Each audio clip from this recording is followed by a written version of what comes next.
As of the time of writing this script, it's now been more than a month since the final wave of DLC for Xenoblade Chronicles 3 and the final piece of story content in the entire Klaus trilogy, for that matter, released, Future Redeemed. And what a finale! I have been reflecting a lot on how successfully the expansion served as a conclusion to the series, and for the most part I think it did an amazing job. So I want to preface this video by making clear that overall I am not disappointed by Future Redeemed, nor do I want to criticise it excessively. What really impressed me about this expansion was that, before its release, one of my concerns was that it would feel bloated and messy in its execution, because it felt as if it may be trying to do too many different things. Not only did it have to give us a satisfactory Founder's story, and not only did it have to perhaps give us some closure as to 3's ending, but it also had to do something totally different and much wider reaching in incorporating overarching elements of the lore like the Trinity processor and Klaus, as well as concluding the entire series' narrative. A tall order. So, how did they go about doing this? Well, I think the way they did it was extraordinarily clever and deserves credit. They tied all these different individual stories together. The storyline revolving around Alpha, and thus the Trinity processor, isn't some separate entity to the Founder's story, it's inextricably connected to it. Alpha was actually part of the reason the city was destroyed, and thus his story is, in a sense, one and the same as the story of the Founders who would ultimately rebuild that very same city. It's a really clever way of doing it in my opinion, and while this isn't the main subject matter of today's video, it's something I want to get out there. The amount of careful thought and planning that must have gone into Future Redeemed's narrative so that all of these individual plotlines could be successfully connected and still make sense and be interesting is evident, and it's simply really fucking cool. But, as is likely clear from the title of this video, I also have a couple of main problems with Future Redeemed.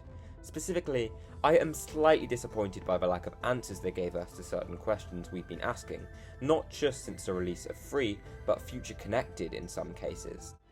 What the fuck are you?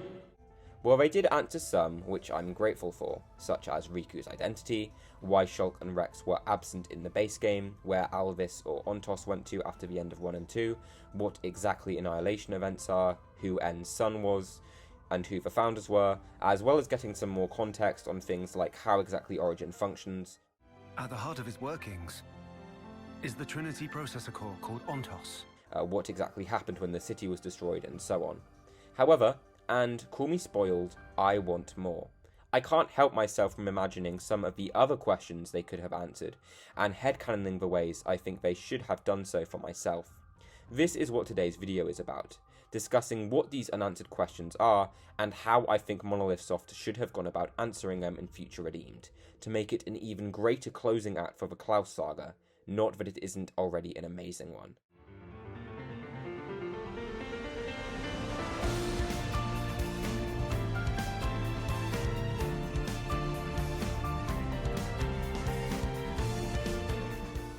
Why is Ouroboros shelf such a error?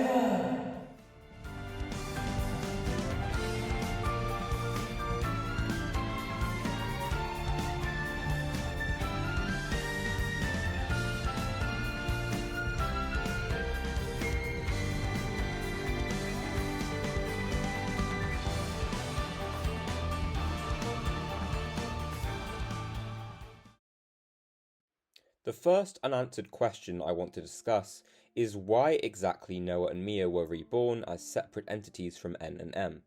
Disregarding them, the general rule seems to be that, when someone becomes Mobius, they stop reincarnating into the cycle of soldiers, which should have been the case with them too. However, it is not, as our Noah and Mio clearly exist. This is a question the base game at least acknowledges and gives half an answer to, that Noah and Mio are in fact N and M's repentance, or the coalescence of the intentions they left behind. Repentance? The intentions they left behind. They turned into us. But I think we can do one better. Here is how I think Future Redeemed could and should have answered this question. This idea is partly based on a theory one of my friends had before Future Redeems' release, when we thought Matthew was actually N's son and not his great-grandson, but I believe it still works with the knowledge we have now. The answer to this question would come right at the DLC's end, just before the end credits, so you'd still have that final scene of the two worlds rejoining once more afterwards.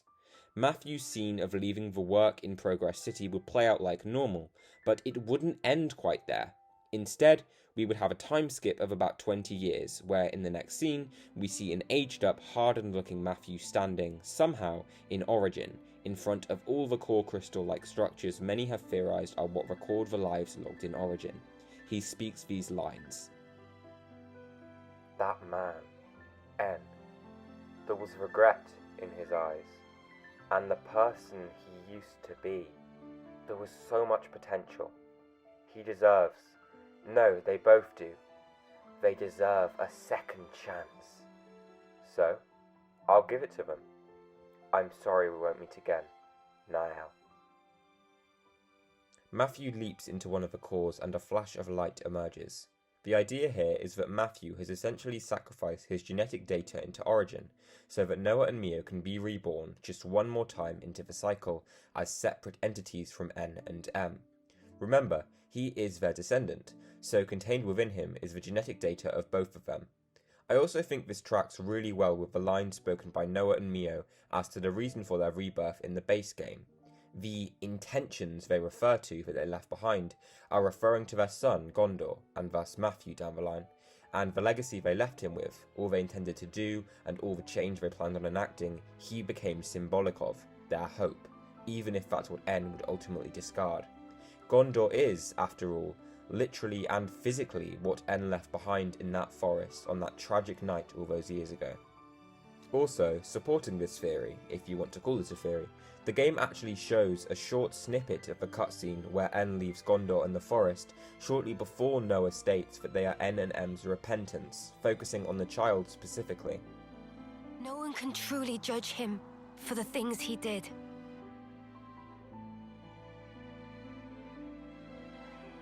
Repentance.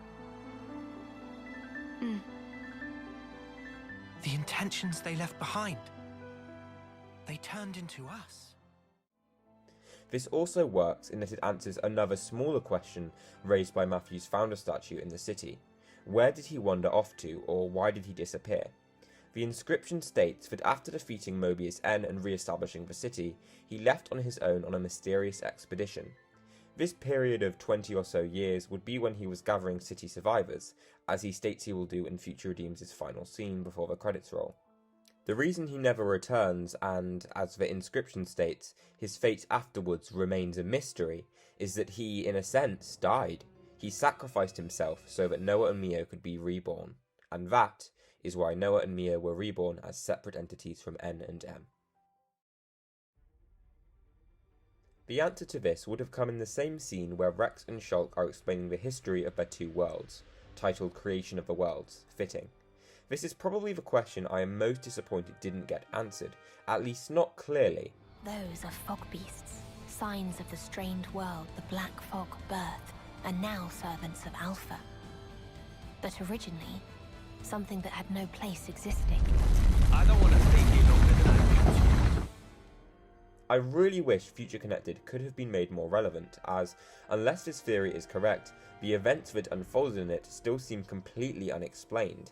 It's especially disappointing to me given how prominent the fog was in both base game and this expansion, and yet it didn't get a clear explanation in either, despite Takahashi's statement that Future Connected would hint as to the future of the series, before free-released of course. So that was a fucking lie. Shulk's explanation would have continued, beyond what he actually says in the game.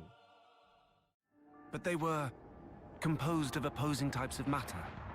Recombined, they would dissolve into light and cease to be. The annihilation events you see across Ionios are miniature portents of this. The impending collision of the two worlds was heralded by the arrival of the fog. It's a substance that, in a sense, fills the gaps between the two worlds. As they draw ever closer to one another, that substance becomes displaced, and the only place it can go is to enter the worlds themselves. In my world, A great beast known as the Fog King arose from this process. The creature actually originated from Rex's world. We called them Goldos, horrific monsters that were once human. But, due to the weakening dimensional barriers between us, it was able to make the cross and, in the process, become corrupted by the fog. We had the fog in our world too, in Allrest. Were it not there to warn us of what was to come, I shudder to think of it. Basically, as Shulk stated, the way that the two worlds and the wider Xenoblade multiverse that contains both the universes of 1 and 2 is structured is that both worlds are surrounded by a substance they labelled as the fog, which has the ability to corrupt living beings. The two worlds naturally displace this substance as they are drawn to one another, and so the only place it can escape to is within the worlds themselves, which pretty much explains Future Connected. The answer to this question also connects to the next.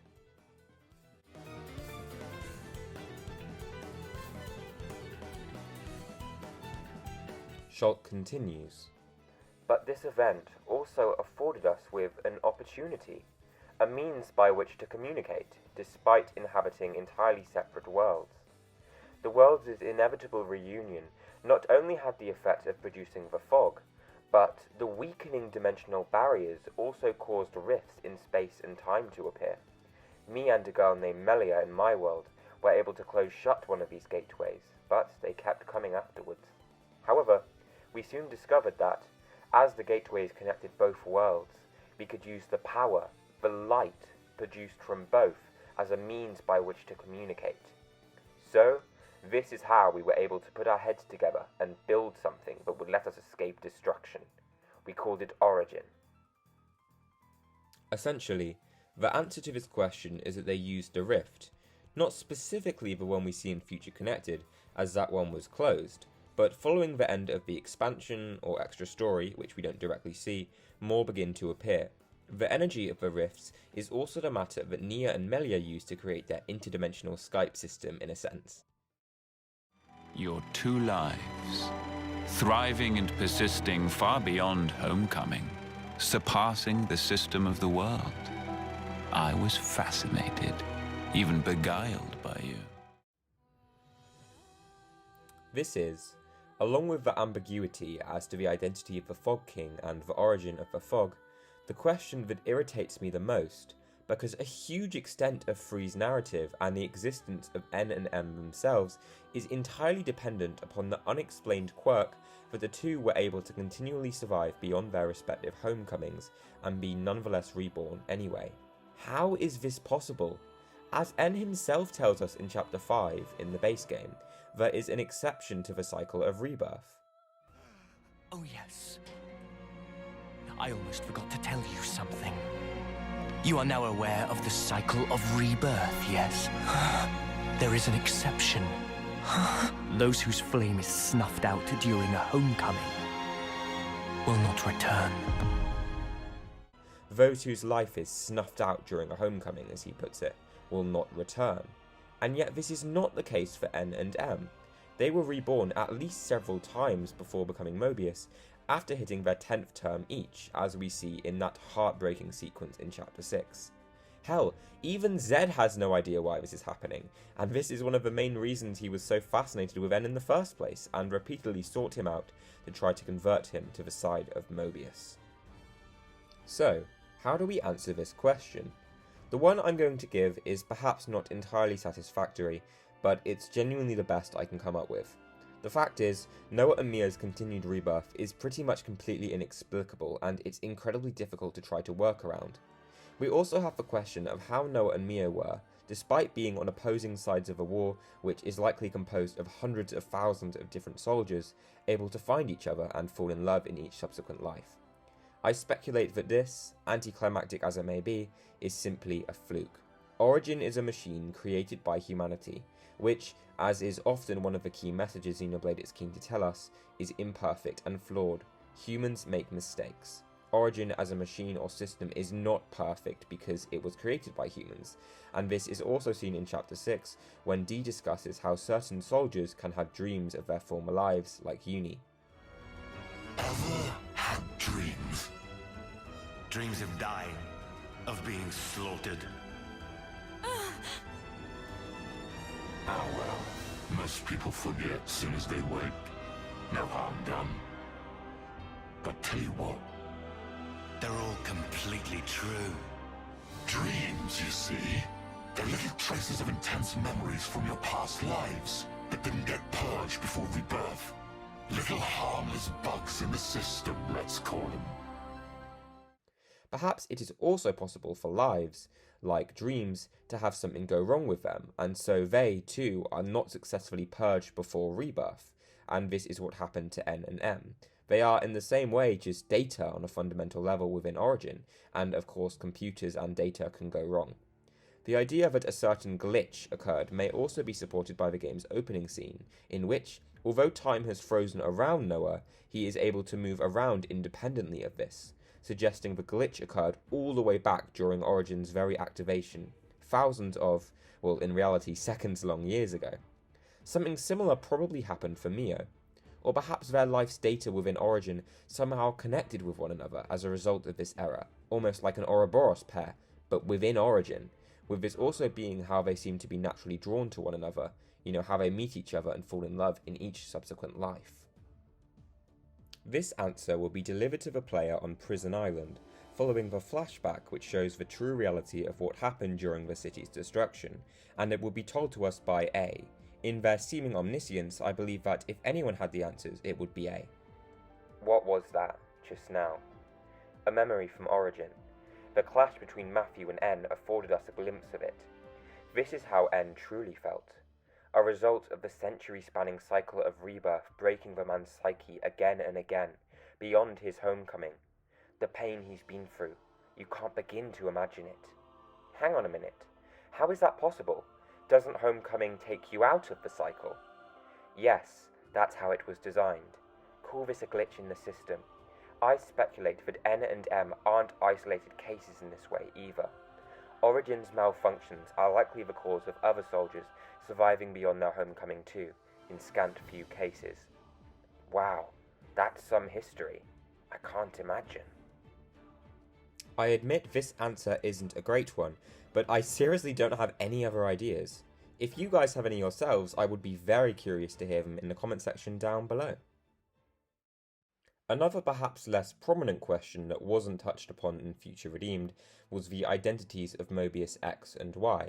In the base game, we are told that they are born Mobius, like Zed, by Melia, but that's about the extent of it. So what do I personally think the relation between X, Y and Z is? Personally, due to the fact that the isolated Agnes trio fight a version of Y and the Keves trio X in the final boss battle, I speculate that, while Z represents the coalescence of all the spirits within Origin and their wills or fears, X is the accumulation of the wills of people from Bionis and wider people from Olrest. In this way then, Z is also the accumulation of them both, or, to put it another way, while X is the accumulation of people's wills from Bionis, and Y is the accumulation of people's wills from Olrest, Z is the accumulation of people's wills from Origin. This answer would have been given to the player during the same Creation of the Worlds cutscene I discussed earlier, where Shulk and Rex would also have explained a bit more about Mobius and Z, as well as X and Y. We all fought, even Mobius, and it was a draw. No, I guess we lost. So, what exactly is Mobius then? Origin is a system heavily reliant on people's wills, as everyone's very spirit, or genetic data, is contained within. This was a mistake on our part. We didn't factor in the possibility that people's wills could be so strong that they could refashion Origin's purpose altogether, creating Ionios and its cycle of war in the process, rather than remaking the two worlds as separate entities once again. The people's wills from my world, Bionis, gave birth to the Mobius known as X, and their X's gave birth to Y. Z sits at the top of the hierarchy, being the coalescence of the wills of both, or every person within Origin, no matter from which world they originate. Together, they have but one goal: to preserve the endless now indefinitely. Okay, this one is a question that nobody is asking, and it's not even a definite that it is a necessity that Ouroboros pairs have to be male-female. If it works the same as Mobius interlinks, this wouldn't be the case anyway, as evident by the fact that D and J can interlink. However, I just wanted to throw this in here as it aligns with an interesting idea I had. Assuming it is true that Ouroboros interlinks can only occur with two members of the opposing sex, I hypothesized that the reason the Ouroboros' interlink system works this way is that it was created, or perfected, as a result of the coming together of the Pneuma core, representing the female persona in Matthew's Gauntlets, and the Logos core, representing the male persona in N Sword of the End. Because this is how the system was originally built, or at least heavily improved, all future Ouroboros pairs have to work in the same way, male and female.